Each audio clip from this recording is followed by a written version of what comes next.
یہ شعر ہے کہ حسان ابن ثابت حضور اکرم صلی اللہ علیہ وسلم کے ناخوان صحابی ہیں اور محبت کرنے والے اور محبوب، یعنی جن سے حضور محبت کرتے تھے، جن کو فرمایا کہ روح الامین تمہاری مدد کرے، تیری زبان میں اللہ اور برکتیں نازل فرمائے۔ اتنی بڑی شخصیت کہ جو حضور نے فرمایا ان کو اس طرح، یعنی محبت کا درجہ اس قدر ہے۔ تو انہوں نے فرمایا، ان سے پوچھا کہ حضور کی تعریف تم کرتے ہو؟ تو انہوں نے کہا ما ان مدحت محمدا بمقالتی، میں تو جو حضور کی تعریف کے لیے اشعار پڑھتا ہوں، اس سے مراد حضور کی تعریف نہیں ہوتا، اس سے مراد حضور کی تعریف نہیں ہوتا، لیکن مدحت مقالتی بمحمدی، میں تو اپنے اشعار کو حضور کے نام سے زینت دے رہا ہوں، کیونکہ حضور کا نام تو قیامت تک رہے گا، اور جس کے شعروں میں حضور کا نام موجود ہے وہ قیامت تک وہ شعر پڑھتے جائیں گے، اور میرا نام بھی حضور کے نام کی برکت سے زندہ رہے گا۔ تو آج حسان ابن ثابت کا، تو اس لیے اپنے بزرگ، یہ تصوف کی بنیاد ایک یہی چیز ہوتی ہے کہ احسان والے کا احسان کبھی حل جزاء الاحسان الا الاحسان، احسان کا بدلہ کبھی بھی نہ بھلاؤ اور اچھا بدلہ دو۔ اور بدلہ کیا ہے احسان کا؟ احسان کا بدلہ یہ، اس کو یاد رکھو اور اس کو آگے بیان کرو، کیوں کہ تمہارا نام اس طرح باقی اور ساتھ رہے گا۔ اس کے بعد دوسری بات، آپ کے شیوخ میں سے ایک شیخ ہیں جن کا نام ہے ابو سعید فضل اللہ۔ ابو سعید آپ کے شیوخ میں سے ایک خاص شیخ ہیں، اور دوسرے شیخ خاص کر کے ابو العباس ہیں، اور بھی بہت سارے شیوخ ہیں۔ تو ابو العباس جو تھے اور ابو سعید، یہ بہت زیادہ آپ ان سے فیض لیتے تھے۔ ایک مرتبہ شیخ کے پاس حاضر ہوئے، اور یہ دونوں شیخ ابو العباس اور ابو سعید حالات میں مختلف تھے۔ شیخ ابو العباس وہ تھے کہ جو کبھی صوفیانہ طرز کا لباس ہی نہیں پہنتے تھے، کوئی آدمی جج نہیں کر سکتا تھا کہ یہ صوفی آدمی ہے، کیونکہ الناس باللباس، یعنی لباس سے پہچانے جاتے ہیں، یعنی لوگ۔ مجھے ایک بات یاد آ گئی، مرزا صاحب حج پہ تشریف لے گئے تھے نا اس مرتبہ، تو میں مدینہ شریف میں بیٹھا ہوا تھا، ان کا پتہ نہیں کیا خیال تھا کہ ہوتا ہے کہ جس طرح ہیں حضرت وہ پگڑی ہوگی یا ماما ہوگا، ایسا ہوگا ایسا ہوگا۔ تو وہاں پہ میں چھتریوں کے قریب گنبد شریف جہاں سے نظر آتا ہے ایک سائڈ پہ بیٹھا ہوا تھا، میرے ساتھ اور احباب بھی تھے۔ تو میں یہ گزرے آگے سے، پہلے تھوڑی دیر پہلے یعنی حاجی قمر زمان صاحب گزرے، اور پھر پیچھے پیچھے یہ گزرے، تو میں نے دیکھا، لیکن وہاں اونچی آواز کرنا بے ادبی ہوتا ہے، تو میں خاموش رہا۔ میں نے کہا واپس آئیں گے۔ جب یہ واپس آئے تو پھر میں نے دل میں ارادہ کیا کہ یہ کچھ میری طرف دیکھیں، انہوں نے نہ دیکھا۔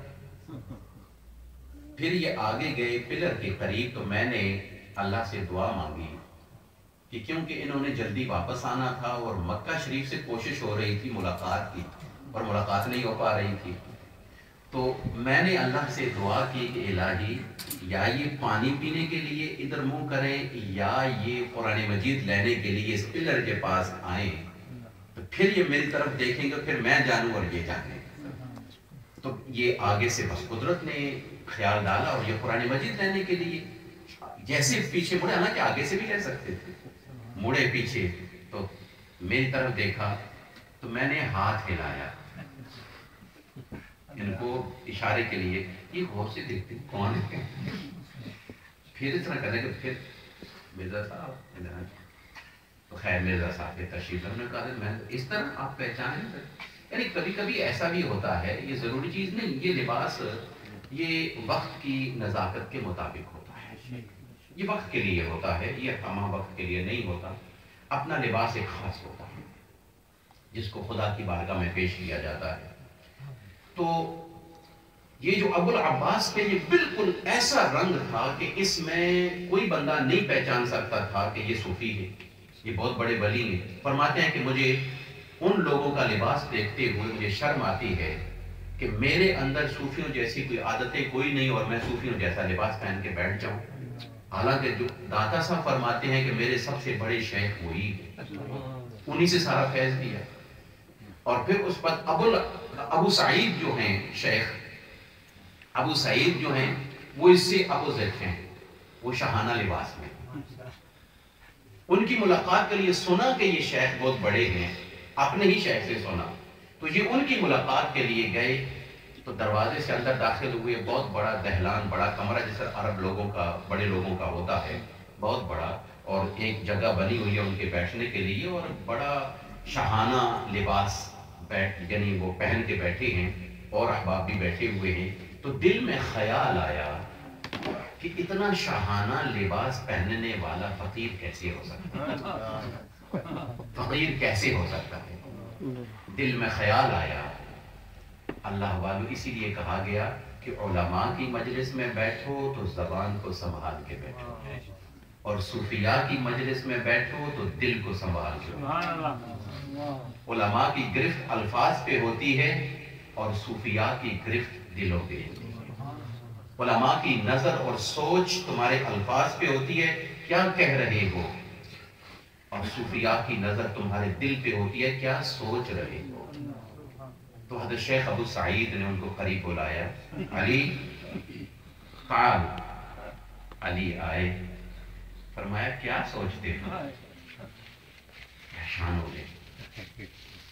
آپ نے فرمایا تصوف پھٹے پرانے کپڑوں کا نام نہیں ہے، تصوف پھٹے پرانے کپڑوں کا نام نہیں ہے.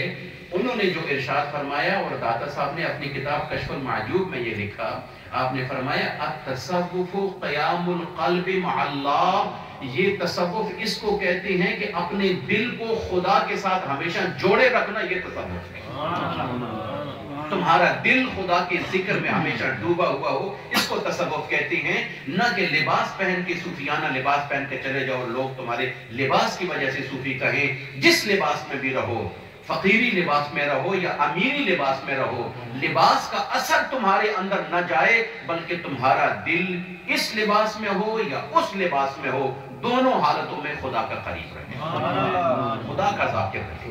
اب یہاں سے یہ چیز پتہ چل گئی کہ یہ لباس کی وجہ سے صوفی نہیں ہے، بلکہ دل کو خدا کے قریب کرنے سے بندہ صوفی ہوتا ہے.